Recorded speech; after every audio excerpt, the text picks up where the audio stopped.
Galera, agora eu vou ensinar como é que se dá um remédio comprimido pro cachorro. Muita gente aí não sabe como é que se dá, só para dar um comprimidinho.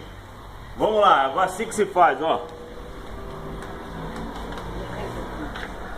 Abre a boquinha, minha filhinha, abre a boquinha, abre. Isso, abre. Joga o comprimido lá dentro da garganta, olha.